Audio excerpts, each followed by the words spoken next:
যে আপনাকে ঠকিয়েছে না, সে খুব ভালো করেই জানে যে সে আপনার সাথে কি কাজটা করেছে। তাই বারবার যে কেন এই প্রশ্নটা করে কোনো লাভ নেই। প্রতিটা মিথ্যা আর প্রতারণা সে খুব ভেবেচিন্তে আপনার সাথে করেছে। আপনি ভাবছেন তার ভুল হয়েছে? ভুল মানুষ একবারই করে, তারপর সেটা সংশোধন করে নেয়। দিনের পর দিন, বছরের পর বছর সে রিপিটেডলি ওই একই ভুল করতে পারে না। যখন আপনি ওই মানুষগুলোর কাছে কৈফিয়ত চাইতে যাবেন না যে কেন তারা এই কাজগুলো করলো, এতে তারা বিশাল এক শান্তি অনুভব করে, এক স্যাটিসফ্যাকশন জন্ম নেয় তাদের মনের মধ্যে, আর এক পৈশাসিক আনন্দে তারা মেতে ওঠে। আর কিভাবে জানেন? এখনো সেই মানুষটা আমার জালে আটকে আছে, এখনো সে আমাকে নিয়ে ভাবে, এখনো আমাতেই বন্দী। আমি যা করি এখনো সে কষ্ট পায়। সে আর আমার থেকে বের হতে পারবে না, আমি তাকে ফাঁসিয়ে দিয়েছি।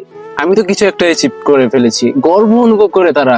আপনি যতবার তাদের সাথে এগুলো করবেন ততবার তারা পৈশাসিক আনন্দে মেতে উঠবে, অনুশোচনা হয় না তাদের। হতে পারে আপনি ঠকে গিয়েছেন, ঠিক আছে, কিন্তু আপনি আপনার সুখটুকু খুঁজুন আর সে এগিয়ে যান, তাকে তার মতো এগিয়ে যেতে দেন। আর এখানে কোটি কোটি মানুষ ঠকেছে, আপনি একা ঠকেননি।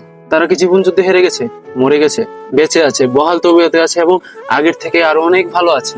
তার জন্য তারা চেষ্টা করেছে এবং কাজও করে গেছে। আপনার মতো শুয়ে বসে থেকে দিন কাটায়নি এবং নিজেকে দোষ দেয়নি। বুঝুন এবং নিজের কাজে মন দিন।